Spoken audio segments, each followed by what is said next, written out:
IKIM FM, inspirasi utama anda. Assalamualaikum and a very good afternoon to all of you.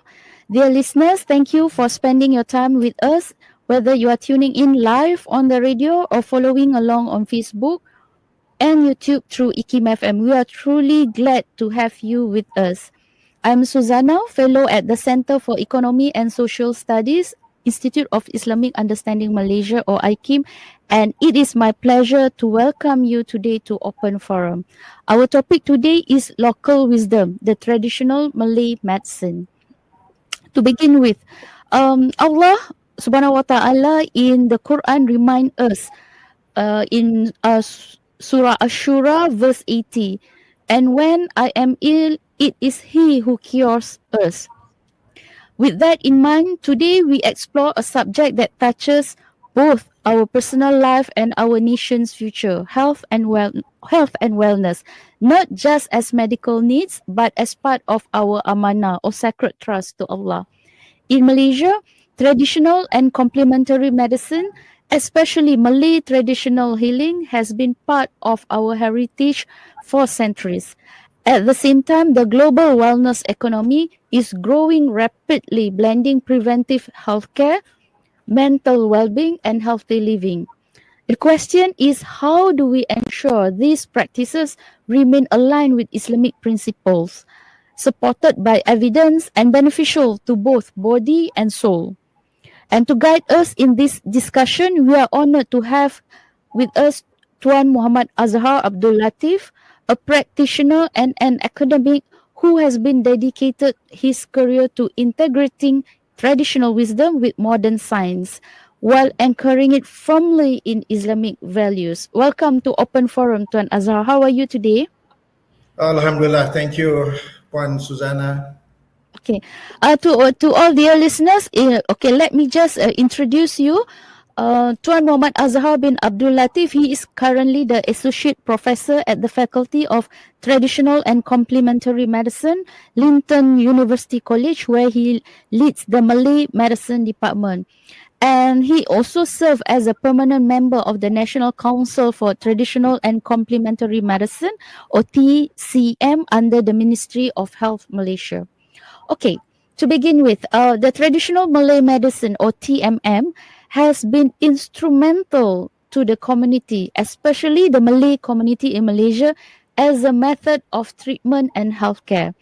Could you share with us about the principle of the traditional Malay medicine, this TMM, and a little on how it has been practiced? Bismillahirrahmanirrahim.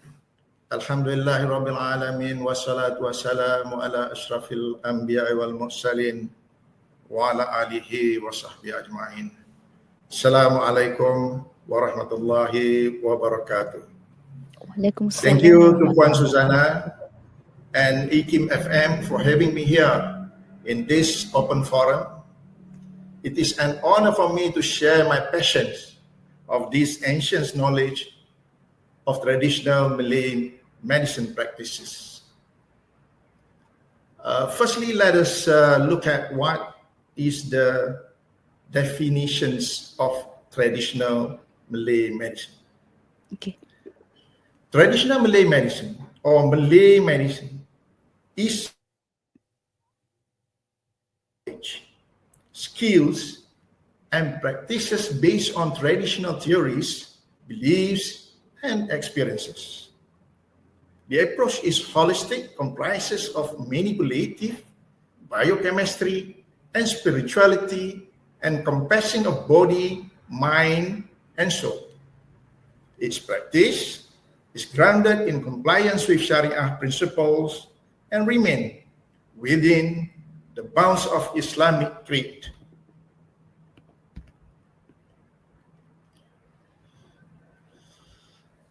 In Malaysia, a Malay is by definition a Muslim according to Article 160, Section 2 of the Federal Constitution.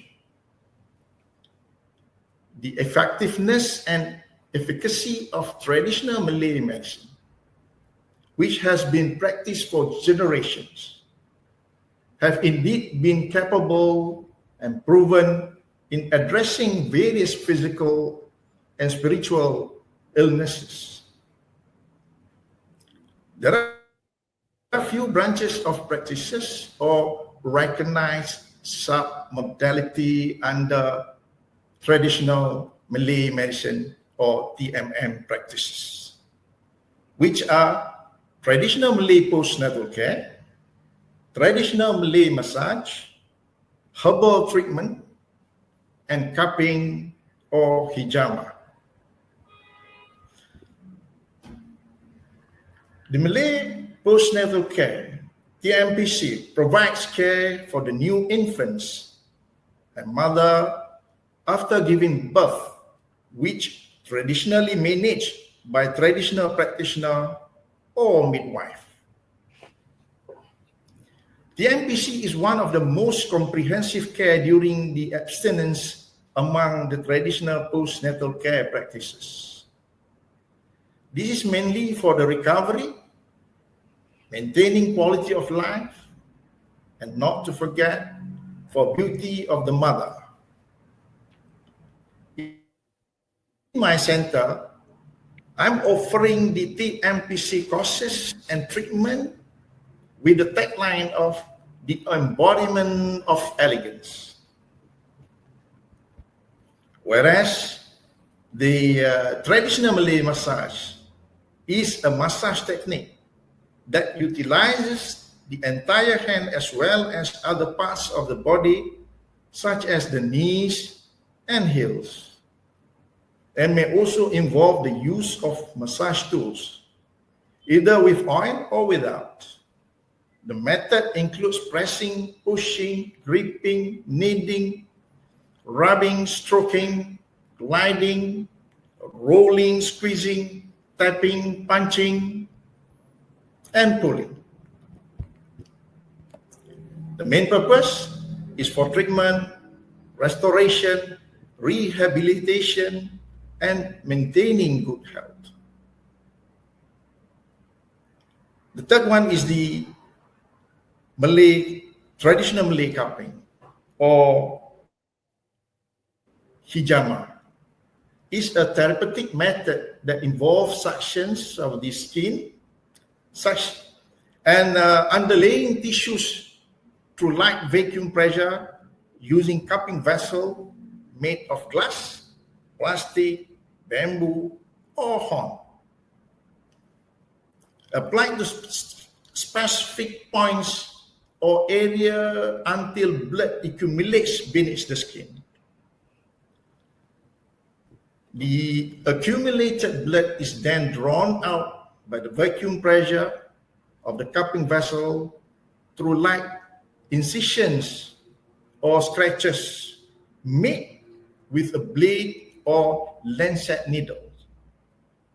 Practice is mainly for detoxification, blood circulation, and energy balance. I would also like to relate this practice with Islam. The practice of cupping or hijama is associated with the Sunnah, as it is regarded as a practice recommended by our Prophet Sallallahu Alaihi Wasallam. Last but not least, the herbal treatment. The herbal treatment consists of various parts of the local medicinal plant, such as flower, buds, fruits, seeds, shoots, leaf, bark, stems, roots, and also the rhizomes. Used either in dry or fresh form. In certain cases, natural substances are also combined with herb as an ingredients. The method of application includes by drinking, eating, and bathing. Soak, steam, fumigated, and inhaled, as well as applied externally to the part of the body during using native botanical like Kacik Fatimah, for example, Tongkat Ali, and Moringa. This is to promote vitality, hormonal balance, and also anti-aging. As mentioned, the traditional Malay medicine serve as a matter of healthcare and treatment, not only for the physical body, but also the mind, emotional, and spiritual well-being of the humankind. This body of knowledge has been acquired and practiced through inheritance across generations. Therefore, in the past, there was no standardized system of formal education in place. As a result, this field of practice is regarded as secondary and sidelined from the mainstream. Moreover, those days, the effort to preserve, safeguards, and elevate its status have not been given a serious attention. But we are now proud to have TMM, or traditional Malay medicine, that has been recognized and categorized by Ministry of Health as one of the modalities or medical practice areas under the Traditional and Complementary Medicine Act, or TNCM Act 775-2016. Thank you, Tuan Adzhar, for your sharing. I think that we can consider as the definitions, a very clear definition and examples of traditional Malay medicine, at least in the context of Malaysia. With your examples about this traditional Malay medicine that includes, for example, massage, cupping, and also the herbal treatments.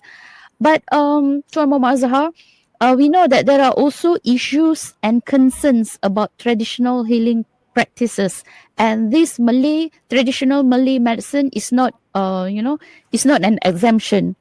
So, but before we continue with this topic, probably we'll be taking a short break. And to all dear listeners, stay tuned for more about this topic.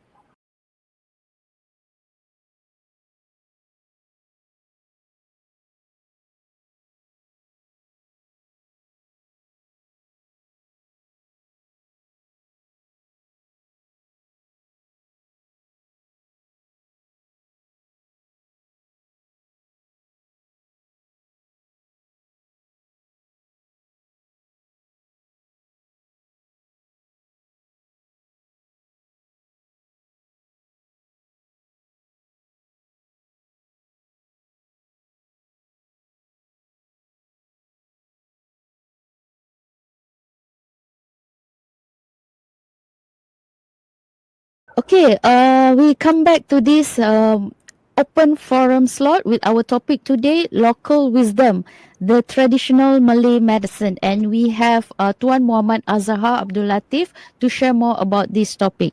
So, okay, to continue about this topic, okay, there are also concerns about traditional healing practices, such as the lack of scientific evidence, unqualified practitioners, unethical practices, and sometimes even prejudice against traditional and complementary medicine, or TCM. So what steps are being taken in Malaysia to ensure that these TCM practices, particularly the traditional Malay medicine, is recognized as safe, effective, and truly complementary to modern healthcare? Okay, before I'm coming to the question or to the answer. Okay. First and foremost, I'm taking this opportunity. We extend our sincere appreciation to Ministry of Health, okay, Ministry of Human Resource, and few other ministry, such as the agencies such as FREEM, and also Department of Heritage, that they are promoting this traditional and complementary very much, with a lot of activities programs and promotion. But as for Ministry of Health, particularly under the section of traditional and complementary medicine section, Jalan Sendasari, they have worked out that proposed to the government to have these traditional and complementary come or be in the pipeline, be in the mainstream until 2016. There's a act under 775/2017 has been established. So this act means a lot to our stakeholder in the traditional and complementary medicine, in particular traditional Malay medicine.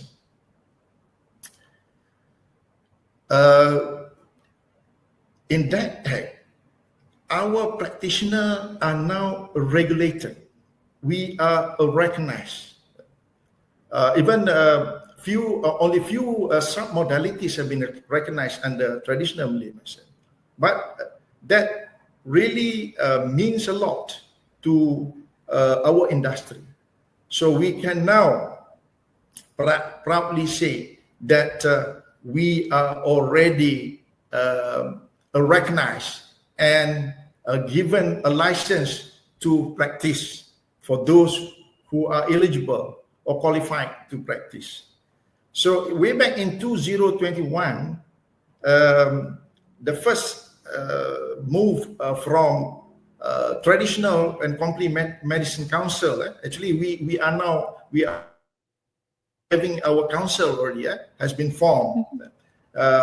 Took an initiative to register all these practitioners, even to that some extent under the category of grandfathering clause, they call it. For those who did not have any qualification, but they do have experience, they are eligible with a certain condition or what they call it, terms that they need to comply. They are eligible to be registered until 2024. So this transition period allows practitioners, especially we are talking about traditional Malay medicine practitioners, because they don't have a formal before this, they don't have formal learning or a systematic way of imparting knowledge to the practitioner. So within that time frame, the transition period took place. So a lot of traditional Malay medicine practices is now registered and allowed to practice. So in terms of the safety, only registered practitioners are allowed to offer their services or to what they call prescribe their remedies, for example, or giving their manipulative treatment. So only registered practitioners are allowed to do that. Over and above that, we also should, thanks DSD, the Department of Skill Development, having programs under traditional Malay medicine until level 5, which is advanced diploma in postnatal care management. So we are now traditional Malay medicine practitioners has got the pathway in academic to pursue to a higher level of studies. But at the moment, the highest level is at level 5. And the HCP also offering diploma in a traditional Malay medicine, a diploma in Malay traditional medicine. I mean, the full-blown of diploma, which can practice all the submodalities. So this pathway allows traditional Malay medicine practices to be more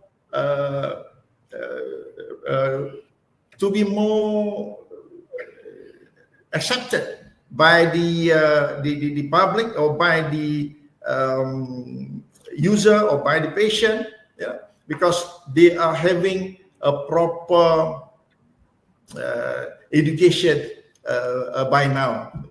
So looking at the recognized or safe or effective, so we have got our benchmark, we have got our programs in order to place ourselves, or to put ourselves in the position that we are able to offer not only the safety, but the efficacy, and a structured system of traditional Malay medicine to be offered to the public. I think that is about the pathway career, and we are also having few of these government agencies such as FRIM, for example. They are on the medicinal plants, doing research, and then we have Department of Heritage, Department of National Heritage under Mohd is also promoting traditional Malay medicine, or traditional medicine practices under the cluster of, they call it intangible cultural heritage. So way back in 2024, not 2024, there's a program hosted by the what they call Department of National Heritage, where 16 countries in all over the world participated, and we have got a good response and feedback from them with regards to our traditional practices. And also the now under MOH is our Ministry of Ministry of Health themselves having Medical Health Tourism Council, which already putting their effort to promote traditional and complementary medicine, but of course traditional Malay medicine is not left behind.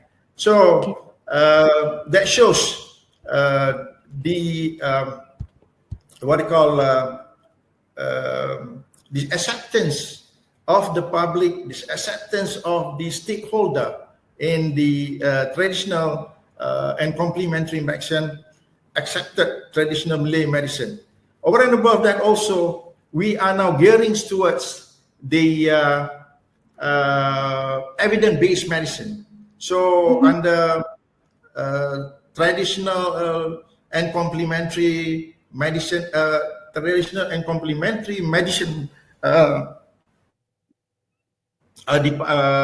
section or department, they are now gearing towards or offering the industry to do the clinical trial so that we can have a better claim on our practices.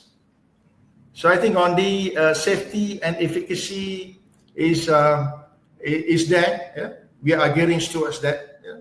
So if we can get the evidence-based medicine, or if we are coming to that level, or even having the case study for that matter is already coming to a certain stage where we have the confidence from the industry. Okay, inshallah. Okay, Tuan Muhammad Adzhar, is very interesting sharing from you. So we can see about this traditional Malay medicine under the traditional complementary, under the traditional and complementary medicines. So we can see actually there's an evolution of this sector from this Act to Act 775. So we can see that this sector is actually now being regulated under this Traditional and Complementary Medicine Act back in 2016. So it's almost 10 years ago. And then from there onwards, so we can see that these people who have knowledge, who are trained and who have the experience, can grow from, from traditional to be a professional in this industry. So now we can see that from our learning institutions, from our educational centers offering, courses on this traditional and complementary medicine, particularly in the Malay medicine. And last year, we even have under our national heritage, recognize this sector as part of the intangible cultural heritage, which is, to me, this is another big step in this sector. And I'm very sure as we move towards, promoting part of as this sector as part of the medical health tourism, and also, moving towards evidence-based with the clinical trial, I think that comes to our mind, what does it mean to the future of this health sector? So very interesting. To all dear listeners, don't go anywhere.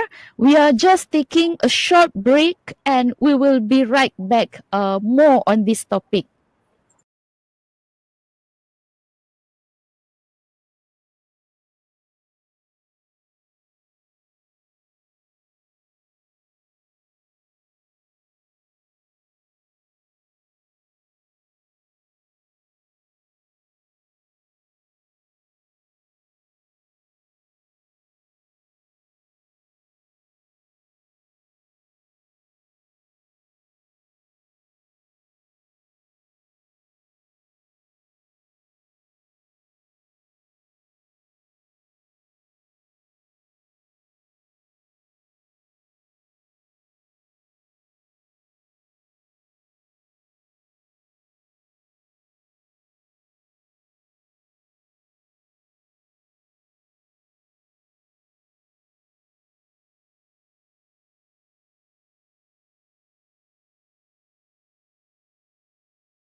Welcome back to Open Forum with our topic today, Local Wisdom, the Traditional Malay Medicine, with Tuan Muhammad Adzhar Abdul Latif.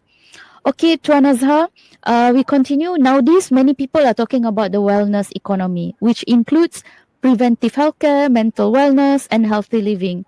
So in your view, how can Malay traditional medicine also contribute to this growing wellness industry? Okay, thanks again, Puan Susanna. Actually, I'm not the subject matter experts on this economy, but however, you will to look at the trend now. Even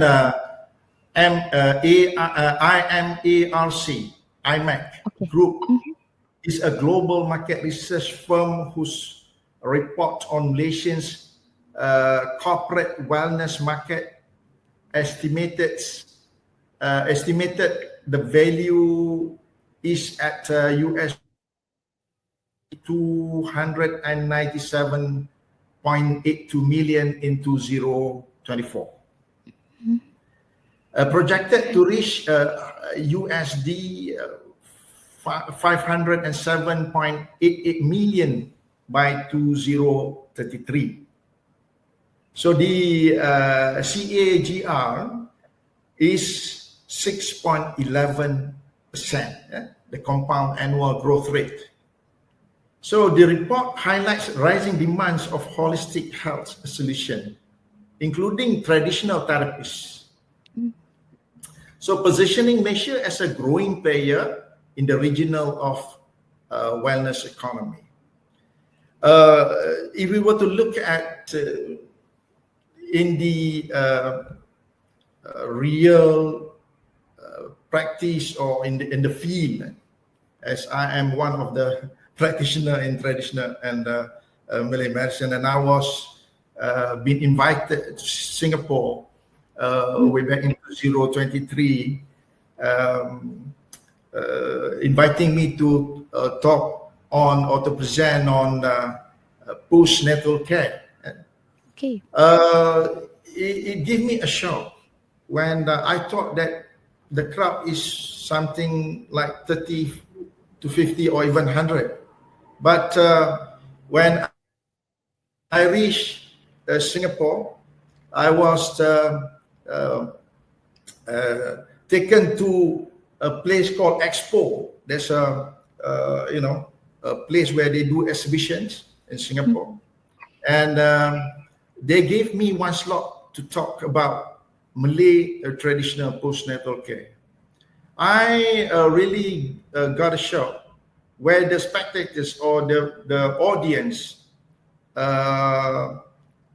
who came to listen or came to get to know the traditional Malay postnatal care is more than 1,300 people coming from mostly are Chinese in Singapore, and they are young couples would like to know about the practice of postnatal care that has been practiced by traditional Malay medicine.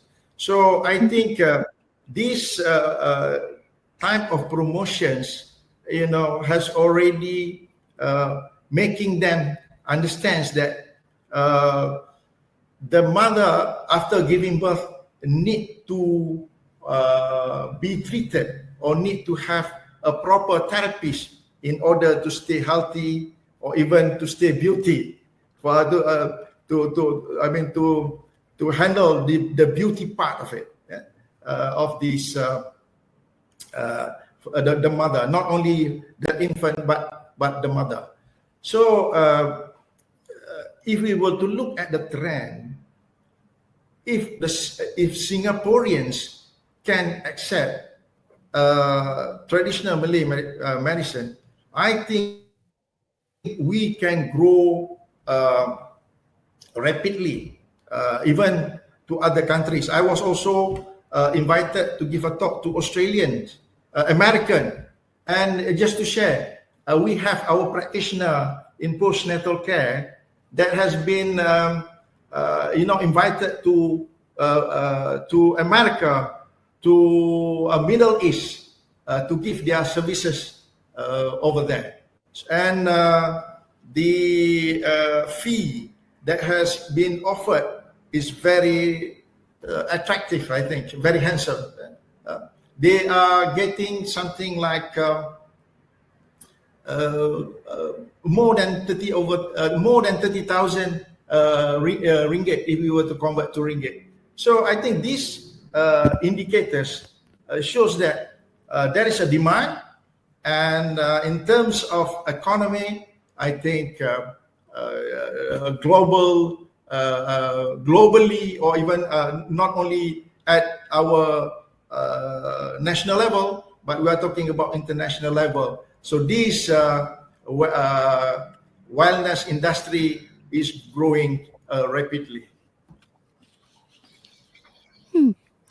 Interesting, Tuan Adzhar, or with all your sharing. Okay, I think now we move on to, I think, the last questions for the public public. Now, if we look at the public interest, especially among the younger generation, as you mentioned just now, you went to Singapore, you see young couples, even the young couples there, interested with our Malay, traditional Malay medicine. So what do you think are the challenges and opportunities in promoting traditional and complementary medicine, particularly this traditional Malay medicine, as part of a healthy and lifestyle relevance? I think one of the main challenges is the perception gap. Many young people associate traditional medicine with outdated practices or lack of scientific credibility, largely due to the dominance of Western biomedical narrative in mainstream education and media. But if we were to have more programs, promotion, or to educate the public, to get these people to know what is really being practiced in traditional and complementary medicine practices. So there is also a limited formal exposure for TM, traditional Malay medicine, in school and university curriculum, for example, resulting in lack of awareness and appreciation of its holistic philosophy and therapeutic value. Those days, actually, even before colonial, we Malays, especially in Tanah Melayu, knows how to take care of our health and know how to manage our health. Right? But since that, as I told, there is no not a serious attention being put to promote, to get to the public the awareness and appreciation of its philosophy, and also the benefit traditional Malay medicine. However, the landscape is changing now. The integration of traditional Malay medicine in academic and vocational programs, as I told just now, and now we do have HCP provides diploma programs, and we do have what they call Department of Skill, Department of Skill, the DSD, from MOHR, Department Skill Development, provides up to level 5, which is advanced diploma, and MOH now also offering the public or the stakeholders to do research, to do a clinical trial, to do a case study, for example. So these are the moves, I think, to some extent, will bring the traditional practices at more acceptable or confident level. Of course, the digital platform also plays an important role, such as now the trend is like TikTok, for example, Instagram, YouTube. So I think we also have got to get ourselves involved in the media. Over and above that, these what they call herbal nutrition, body rejuvenation, the postnatal care, in our according to our approach, we don't have any to some extent. If we were to follow exactly what has been practiced, or according to the what they call mold of traditional medicine, there won't be any side effect or kind of side effect from the treatment or from the remedies that has been prescribed. So I think these are the things to be to get them known, to get them understand our practices and our philosophy.